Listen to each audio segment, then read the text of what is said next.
Em, dari saya, Pak Menteri, saya tidak melihat itu kedelai masuk ke komoditas strategis. Ya, kita kita bangsa pemakan tahu tempe, mestinya kedelai itu harus jadi prioritas. Kebutuhan kedelai 2,9 juta ton per tahun. Produksi kita cuma 300, 400, 300, 350 ribu ton. Import kita 2,6 juta ton, Pak. Banyak sekali. Itu kalau dirupiahin berapa tuh?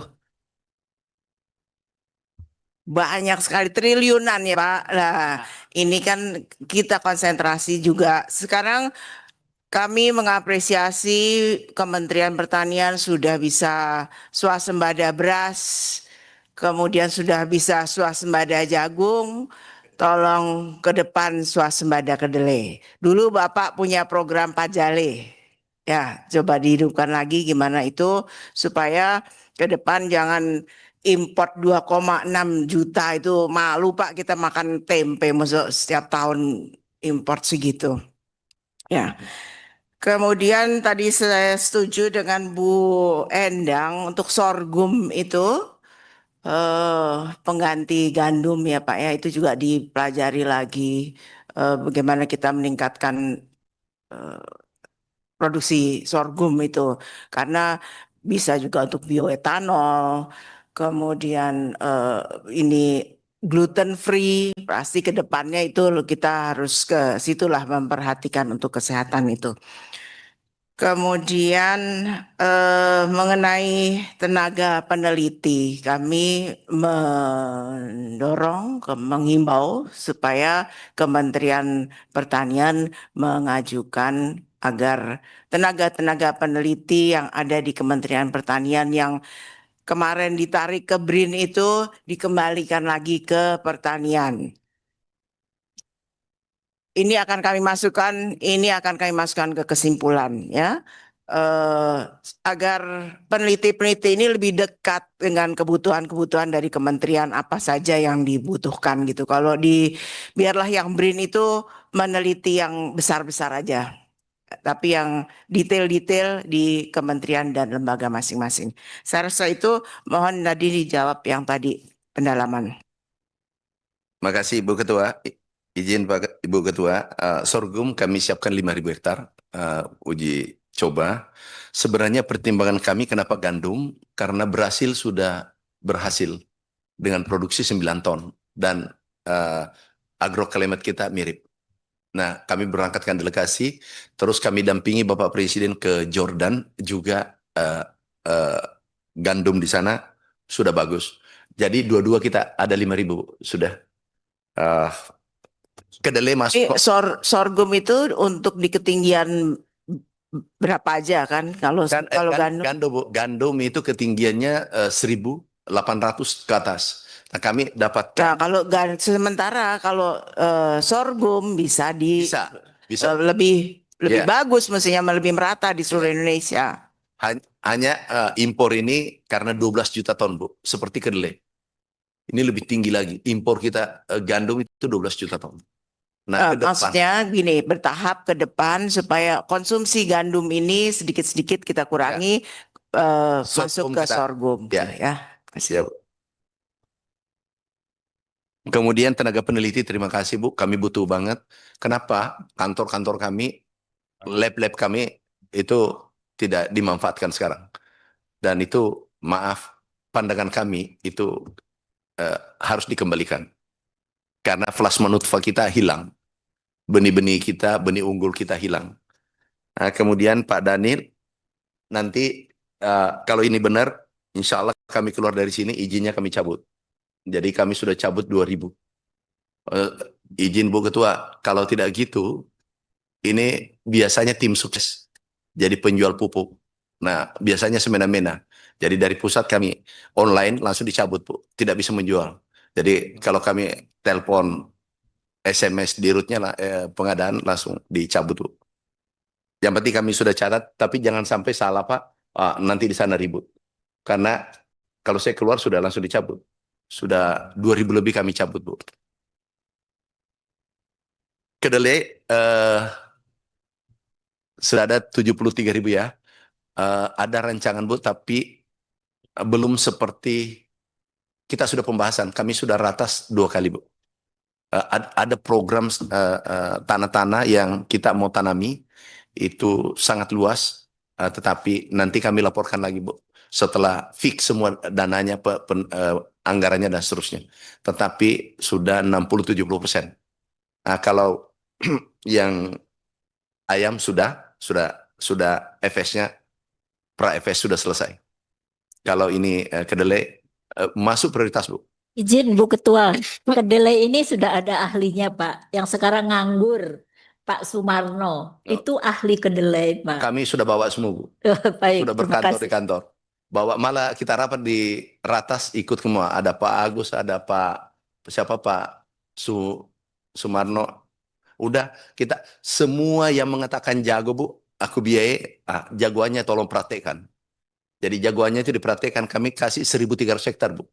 Jadi jangan omon-omon. Kita ini pikir beras 7 juta hektar, dia baru 5 kali 5 meter langsung ini Pak bisa 10, mati kita.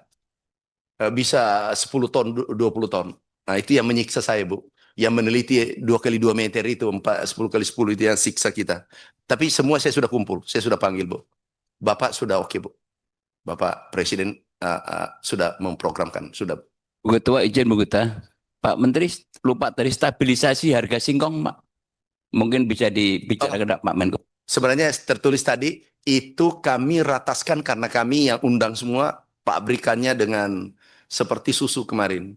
Tetapi pabrikannya ada masalah, Pak. Kemarin masalahnya adalah ada impor masuk. Kami dipanggil menghadap Bapak Presiden di Hambalang 3 minggu lalu, kalau tidak salah. Langsung kami putuskan tutup. Kami sudah tutup sekarang. Nggak boleh impor lagi seperti itu. Dulu kan bebas. Nah, yang kedua, harga kita putuskan yang menentukan provinsi karena beda-beda, Pak. Biaya pokoknya beda-beda. Jadi gubernur kami sudah menyurat gubernur, sekarang sudah ditentukan harganya 1.350, Pak. Dia lapor kemarin, Pak masih ada nakal, memang tidak sekaligus. Kan ada yang bandel sedikit, ada bandel setengah, ada bandel amat. Jadi nggak bisa selesai sekaligus, Pak. Sudah, Pak. Kemudian bibit penyuluh, sudah Bu. Penyuluh itu satu kantor dengan peneliti. Sudah. Kayaknya saya semakin sehati Komisi 4 karena pertanyaannya saya sudah kerjakan. Kalau sawit, daripada basa-basi nggak mungkin, Pak. Sawit itu menguntungkan. Untungnya 30 juta per bulan per hektar. Karena kami 15 tahun di sawit. Kalau itu disubsidi, jebol ini anggaran kita. Terlalu besar. Dan itu pernah dia keberatan ke saya mau tukar nasib, berdoa pada Tuhan. Kamu petani padi, ini petani sawit. Jangan Pak, nggak usah dikasih subsidi. Jadi itulah kami lakukan sampai begitu Pak. Aku perhadapkan dengan petani padi. Kemudian yang masalah sistem Bu, nanti kan Ibu lagi. Sudah, tenang, Ibu lagi nanti kan. Kita gantian jadi sistem tidak berubah. Tapi duluan dulu Wamenku. Jadi Pak udah buat grand strategi, izin Bu Ketua. Sudah Bu, saya sudah serahkan. Kan ini masih muda Bu. Kalau bisa untuk 100 tahun gitu loh Pak. Karena saya khawatir juga setiap ganti menteri ganti sampai polisi. 2045 Bu. 2045 kita sudah tua. 20 tahun tambah, udah 80 sudah susah bedakan rasa makanan. Kemudian penyuluh Pak. Penyuluh Pak Agus, saudaraku, memang kalau keluhannya itu, saya Pak, buku catatan rekaman banyak sekali tuh kalau saya ke lapangan. Penyuluh itu, daerahnya Bapak ya Pak, itu tukinya naik, BOP-nya naik. Daerah apa Pak? Supaya saya kasih, Sulawesi Barat. Berarti mungkin tidak pernah ikut rapat dengan saya. Tukinya naik. Itu bisa 2 juta sampai 5 juta kenaikannya Pak. BOP-nya 400. Cuma mungkin agak seraka tapi bukan serakanomics. Seraka dikit lah.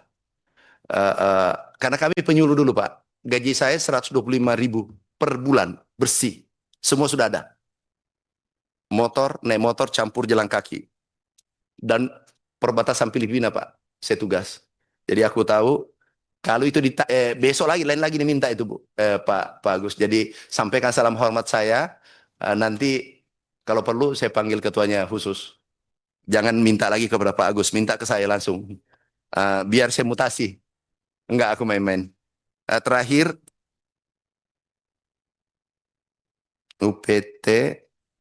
Oh, Ibu Endang sudah tadi. Sudah Bu Ketua. Makasih. Izin Bu Ketua sedikit saja. Cuma klarifikasi bahwa Pak Menteri, JIAT itu berbeda dengan jaringan irigasi yang tersier, premier dan sekunder. Tapi ini adalah jaringan irigasi air tanah.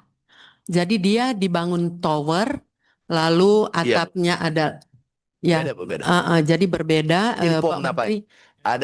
Ada tersier, ada primer, ada sekunder, ada irpom. Irpom ini nama baru. Nah, belum tahu kalau irpom. Irigasi tanpa pompa. Ada juga sumur dalam, sumur dangkal. Jadi banyak Bu. Intinya daerah itu di mana Iya. di kesepakatan kita bantu Bu. Iya, jadi Pak Menteri, kalau biayanya tidak terlalu besar, mungkin Ibu. irpom, maka tentunya sebaiknya jangan lagi pompa yang kecil. Ya, terima kasih. Ya, makasih Bu Ketua. Baik, terima kasih Pak Menteri, Bapak Ibu sekalian. Kita sampai pada kesimpulan rapat hari ini.